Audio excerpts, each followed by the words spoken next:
What did you make of this when you heard that this whistleblower had contacted our political reporter, Henry Riley, to talk about the fact that this vehicle detection system, the stop vehicle detection system, was under a planned outage? Well, unfortunately, I wasn't shocked enough because it's very common. The planned outages happen very frequently, almost weekly. I get whistleblowers contacting me on a regular basis, and they will confirm that these happen. That the planned outages happen very often, but the unplanned outages happen monthly at least. And we recently had one that lasted about 12 hours. And the national highways do not tell us when it's planned or unplanned, which I don't understand how that can be. How, in no other point in day to day life, when a dangerous situation is made even more dangerous, even if it's out of your control, do you not get told? We have to put signs up, we have to tell people, we have to block routes off.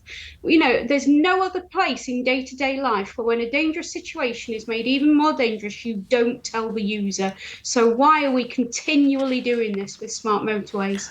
And Claire, can you just be very crystal clear, just to the listeners, in terms of what a smart motorway actually is?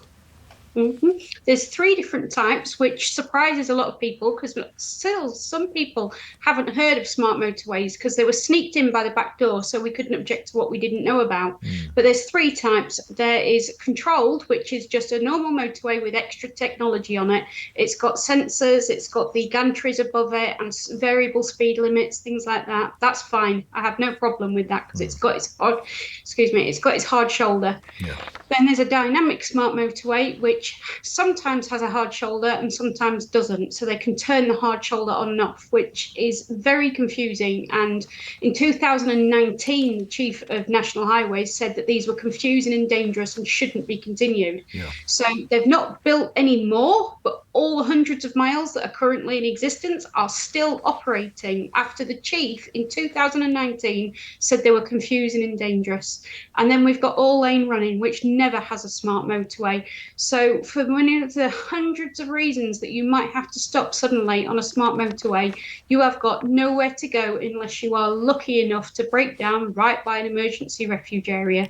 And what happened tragically to your husband, Jason, in 2019? Because can you just explain what happened? Because I believe that the car had stopped on the motorway and there was nowhere for it to go. There was no hard shoulder.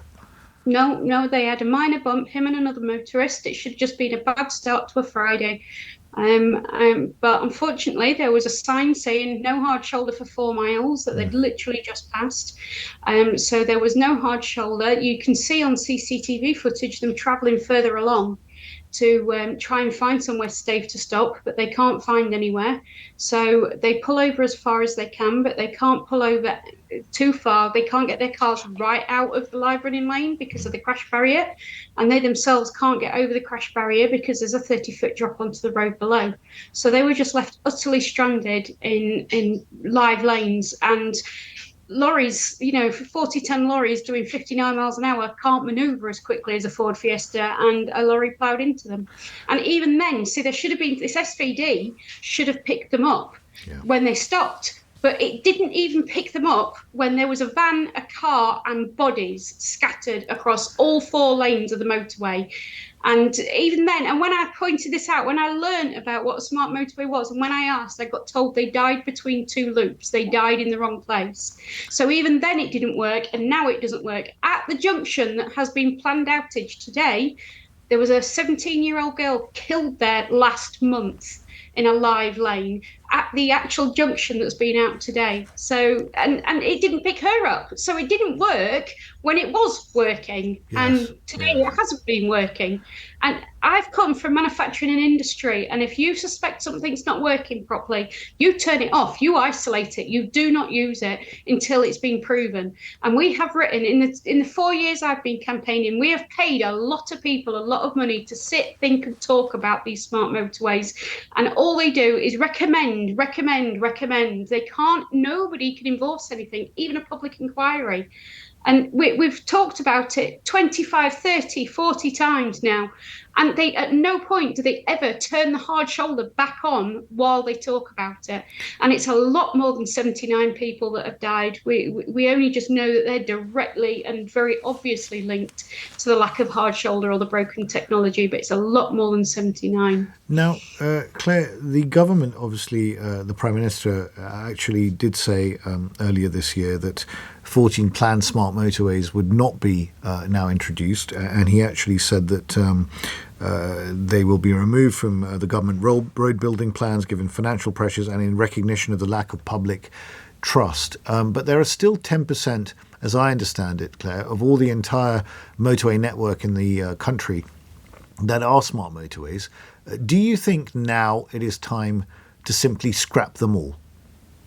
Definitely. It should never have been started. How did this get off the drawing board? I mean, I don't know if it is 10%. That might be the right stat, but in terms of another way of putting it, it's hundreds of miles. It's Right. 350 miles at the moment. Yeah. And even though they say they're not building any new ones, there's still some conversions that are still going ahead. And like I said, Dynamic is still running. Yeah. And it's all smoke and mirrors. And they don't seem to understand that you don't have 17 minutes because that's the average time it takes to respond to a breakdown in a live lane. You've got 2 seconds Yes. from when the vehicle behind you reaches the spot you're in. And the control centre operators are as stuck as anyone. They message me saying it's sickening having to watch terrifying incident after terrifying incident every time. It does. And It does. it just carries on. I mean, just anecdotally, it does seem to me completely bizarre that you would have a situation where there is no hard shoulder. I mean, there was some talk, Claire, about now having another 150 extra emergency areas for cars to be able to pull up. But it just seems bizarre to me that you would have a situation where you've got free-flowing traffic at potentially 70 miles an hour, where if there's a breakdown, you can't actually pull over safely. No, exactly. And like I said, just a minor incident with my husband Yeah. turned into a major catastrophe.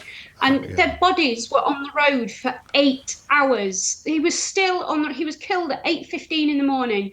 His body was still on the road at 5, 6 o'clock that night because they couldn't even get anyone through. They couldn't get coroners through to release the scene. They couldn't get body bags through to release the scene because when you stop 4 lanes of traffic, you can't get emergency vehicles through. So these emergency refuge areas, there was only 2 people that used hard shoulders, and that's people having a breakdown and emergency vehicles. Wow. So even if you're lucky enough to break down at an emergency refuge area, if and when, because there will always be incidents on motorways, they are dangerous places, the emergency vehicles can't get through to you, and they never answer how that you're meant to get the emergency vehicles through. And now, I don't know, they seem to be doing it purposely now. They're changing the metal barriers down the middle of the motorway to cement blocks because in the worst case scenarios, they come through the other side and cut through the metal barrier.